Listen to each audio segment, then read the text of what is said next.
Hello, everyone. This is Tom, and I didn't expect to be recording a video to be released today, but news came in last night that Larry Blake, the legendary small press self publishing artist whose work spanned decades, passed away. It sounds to me like he didn't pass away just last night, but word circulated out that he did pass. And so I thought that it would be appropriate to do a retrospective on Larry.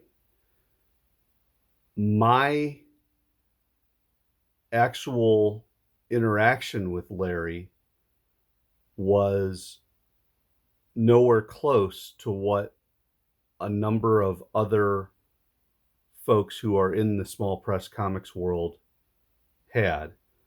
So I'm not going to try to be more than I am and say more than I should. That said, Larry was a prolific letter writer.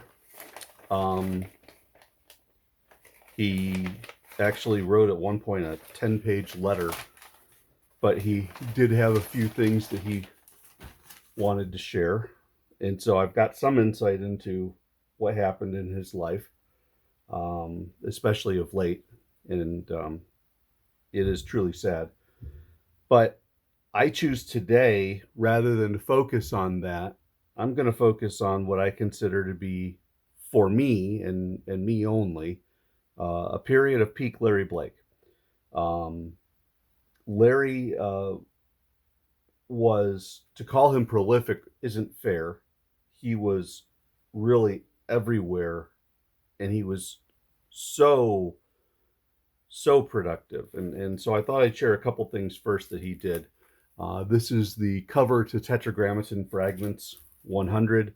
You can see he's got a self-portrait here of himself back in the day. This is around 1986 or so. And then I found a couple other issues. Here's issue 110 that he did the cover for back in 1988. And to see Larry's work at the time as a teenager who was, again, I was in the world of Alpha Flight and New Teen Titans and the like, to see Larry's work, which was really so professional in his work. Here he is doing the cover of Tetragrammaton Fragments. And Tetragrammaton Fragments is the United FANZine organization newsletter.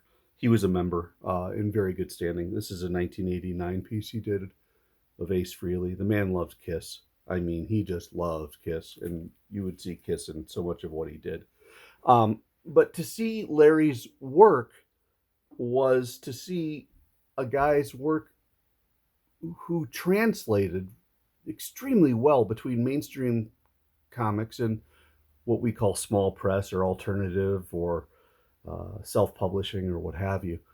He was really, really good at what he did. And it was always a dream of mine to have a Larry Blake story in one of my books.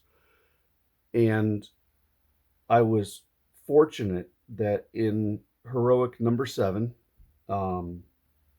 which ended up being my final self-published book before I went off to college and took a 30-plus year hiatus, my final book really ended up being a very special book. And I could talk at length about any of the artists with whom I interacted in this. I mean, Chuck Haspel and Alan Freeman did this amazing cover for The Rocketeer. But the piece that I want to point out is, it says the first and most impressive strip, this is my column, in Nightstar is Nightstar by Larry Blake, and Turn, Turn, Turn. Larry also did a second pinup as well. We'll get to that. I swear that Larry is one of the best artists in the network and he can write a convincing story too. You can find more of his work at da da da. Okay. So this is his story, Turn, Turn, Turn, using Nightstar, his homemade hero. And I'll read this to you. Blue Yard, Ohio, Paul's hometown. He's told me so much about it. I'm glad he decided we should come here. It says He says it hasn't changed much since the late 1950s. It's still small, quiet, and peaceful. Maybe we finally found a place where we can relax. It seems everywhere we go, something bizarre happens. This is really nice. No weirdness, no super crooks, no space people, no berserk robots. Now, before I turn the page, just notice the line work is so thick and so confident. The lines in the hair are amazing. The facial work is so strong everywhere. There's a definite Larry Blake style, but it also translates really well to the kids and the readers who are used to, at the time, standard Marvel and DC style. Crash! Uh-oh, I should have known better. Out of the way, bimbo, or wait, you're her. You haven't changed a bit in 30 years. But I have, haven't I? It's me, Teddy. Thanks for showing me what was possible. And this is, of course, Nightstar and Turn, Turn, Turn. Story and art and lettering by Larry Blake, and he did this in 1988. Pretty neat, huh? I modeled my costume after yours. I never expected to see you again, though. It's been so long, 30 whole years. Where have you been? He's nuts. I'd better port my costume on. So she flips into her. Slick. That's one thing I never managed to duplicate. Not that I haven't tried to over the last 3 decades. What are you talking about? I don't know you. I wasn't even alive 30 years ago. Right. Well, maybe that was your mama back in 58. I was just a kid then. Everybody's doormat. I got pushed around plenty. And then when I saw you, her, whomever, I worked nonstop since then to be strong like you. Lots of time, money, risks, and pain to duplicate your super strength, your healing power, but no one pushes me around anymore. This is for what you did to me back then. Thack. And you can see he just smacks her something fierce. I was scared when you grabbed me. You don't look so big and scary now. In fact, I think I'm twice as tough as you. I already took care of my drunken old man. He'll never hit anyone or lock him in a closet again.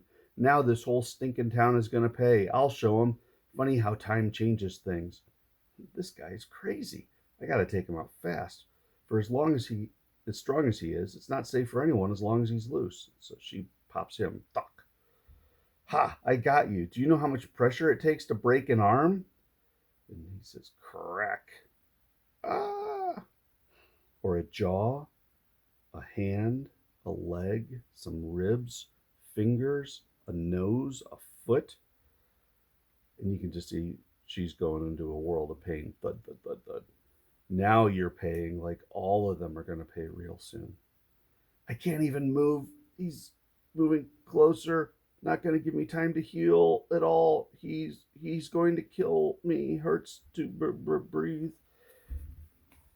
Take a look up close at that panel. It's just amazing to be able to put the damage in. He's got her all bruised and bloodied. You can see the eye through the hair that's all tousled. And the line work is just gorgeous. You got some pointillism here. I've got to try to port away from here. Blip. I also love the page construction there, the panels showing her descent into basically a world of pain and then popping away from everything. Ha ha ha, give it here, you little creep. Teddy, stop it. They're my comics. So she's transported somewhere. Stop it. I made it. Don't know where I am, but porting seems to have fixed up my major injury. So weak, though. Need some food to speed healing and get my full strength back. Huh? Someone just shouted, Teddy? That big killer is attacking someone on the other side of this fence. Yes, my tri-senses tell me it is him. He's about to hit someone. I don't know if I'm up to this. I barely got away before. I'll have to go fast and hard and use the element of shock right through this wooden fence. crash, yell. And they're fighting over a 10-cent issue of Superman.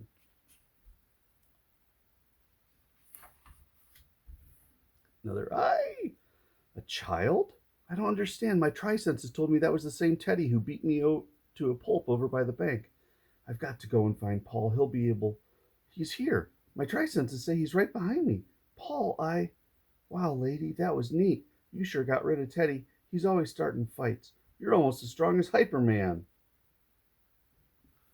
Stunned, Night Star follows the child into the house. I don't understand what's going on. My tri-senses absolutely confirm the child is Paul.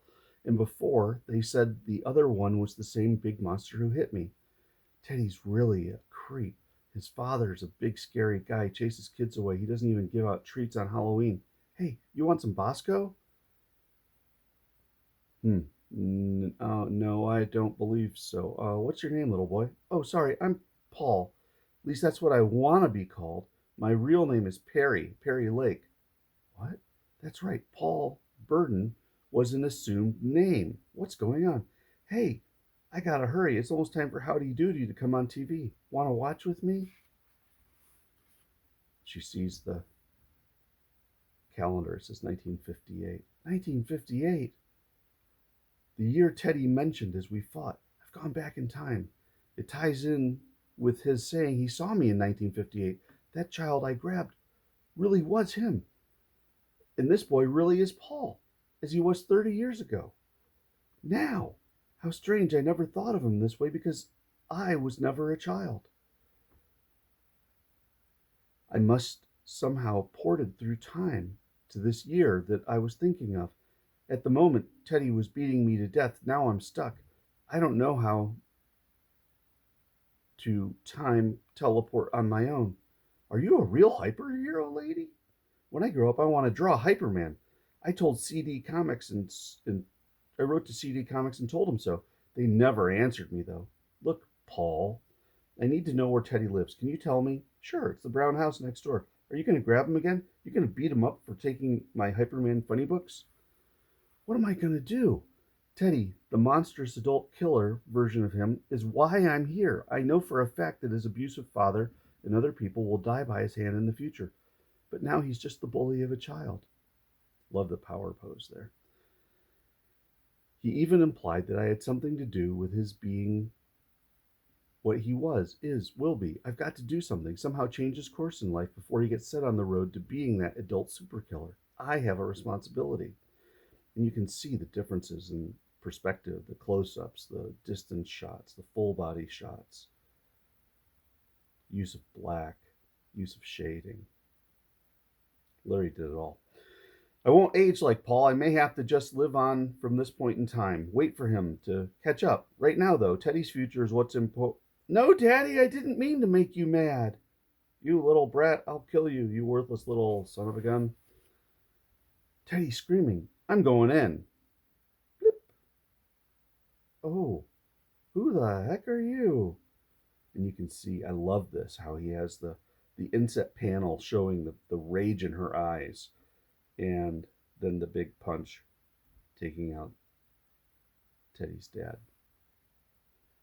It's okay, Teddy. Your father won't hurt you anymore. Now are you going to hit me? Well, go ahead. I don't care. All you darn grown-ups know how to do is hit. And of course, she's shocked. Another great expression. She's crying. She holds him tight. Nice environment of the room. You see the beer cans, the bottles on the floor, kind of messy. Hello, operator. Get me the police. Months pass. I'm sure you'll be very happy living with the Campbells, Teddy. Be good at your new school. I'm going to miss you. I'll miss you too, Aunt Leah. If you say the Campbells are nice people, then I believe you. I'll never forget you. Honest. Boy, Teddy's made a turn. I think Teddy is going to make it. He's adopted by good, loving people. Wish my problems could be solved as well. Aunt Leah, is it? Hold it right there, you stinking so-and-so. Smash my face in, get me locked up, my kid taken away. You move in and take over my house, call yourself my relative. Well, I just got out of jail and I'm back. You ain't no relative of mine, and now I'm going to pay you back for what you done to me. You don't look so big, scary, and tough without your circus costume. Now let's see how tough you look with no guts. Mr. Byers, be reasonable. Blam! Love the background lettering there, inserted into the panel. Paul, blip. She's back in costume. And she's back in the fight in the modern day. I don't know how you made that flash of light or why you don't look like Hamburger anymore, but it won't take me long to fix that. What? It happened again. I ported back to the present time. So weak. It's going to take a lot of food and rest to get back to normal after that gun blast. That voice, was that Teddy? Hey, you don't hear me? I'm totally going to trash you, whoever the heck you are. And this time, it's going to be fast, complete, and irreversible. All that time with him being removed from his father's influence, it did no good. Nothing changed. This is a killer, a monster. He's not that poor little boy I learned to love. I've got to stop him no matter what. Grabs a piece of, looks like broken concrete or asphalt, smacks him. He's down. I did it. He stopped. Teddy, why did it come to this? Why did nothing change after all we went through in 58? It's you, Aunt Leah. You stopped him. Thank God. You stopped him before he hurt anyone. Who? It's me, Teddy. Teddy. But I thought he was. I knew someday you'd come back. They put my old man away for shooting up a liquor store, but the folks, the Campbells, are great. The best family a guy could ask for. Thanks. I spent years building this power suit to duplicate some of your abilities to fight crime. This guy was my lab assistant. He stole the suit to knock over the bank. Now you show up and stop him cold. You always pop up just when you're needed most, don't you? Come on, let's go eat and talk. We've got 30 years to catch up on. What do you want to eat? So I did manage to change things. Thank God. How many restaurants are there in this town? Ha! Well, your appetite sure hasn't changed, and you don't look a day older either. In a way, I'm not. Many hours later. Hey, Leah, you're back. I was right about this. Was I right about this town being dull? I got my stuff packed, and we can check us out. And check this out. We can hit the road again. Hi, Paul. I know how bored you must be. A day in this town can seem like years. That's Paul, modern day, and I think it's kind of presumed this is a self-portrait of Larry Blake. And so he inserted himself in, taking up the character of Paul. Well, my day seemed like months, but I sure wasn't a bit bored. Huh? How about getting some Bosco and watching a videotape of Howdy Doody before we leave? And that's the end. You can see Larry was a fantastic storyteller. This was a 19-pager. I was so lucky to be able to publish this. He was a great storyteller. His visuals were great. His storytelling and writing ability was solid. I love the use of the time shift, which he made so clear, and then being able to show how the effect of her getting involved switches the result, and that he actually did save Teddy. It's really cool. It's a great story, and no better way to go out. So let's go through the rest of the zine. But again, you gotta appreciate Larry Blake. This was a piece by Quentin Hoover. He did a number of, I believe, Magic the Gathering cards, and he's, I guess, his cards and his originals are very collectible. He's passed away as well. Quint loved giving me pinups, and they were fantastic. The Beacon Meets the Plumber by Steve Keeter and Steve Shipley. I'm not going to read that in deference. I mean, this is really a Larry Blake piece, but I did want to show you Steve Keeter and Steve Shipley, both legendary United Fanzine organization members, both legendary small press self-publishing people, but you can see the artwork they did, that Steve did. Wonderful, in this case, a cartoony type feel. A lot of fun, a lot of visual gags. Just a lot of really neat, fun story. So a neat counterpoint to the kind of heavier Larry Blake story. And then, of course, the Beacon, Steve's classic character. And you can see we'll wrap that up. Then Larry's his second piece is pinup. And you can see it was that same character and kind of taking a dramatic pinup of Nightstar taking on the bad guy there. Love how he does the foreshadowing, trying to build some depth using the hands facing forward. And then lastly, Scott McClung did his classic version of Accelerator. I can't help but mention that in order to fill up the page, this was more formatted for a magazine size piece, and we had a digest size. So Matt Kanarakis did this neat little graphic that we inserted at the bottom. You can see the pointillism was really impressive. Scott was experimenting a lot at the time. Probably still is. And then we wrap it up with a Larry Nybert piece of Siphon from the Helgramites, which was a Synapse Comics Matt Kanarakis piece. But again, really nice looking stuff. And then the UFO checklist. So I'm going to close it out by putting the self-portrait stuff of Larry here. And I'm just going to say it's been a tough past few years with your health conditions and all. And thank you.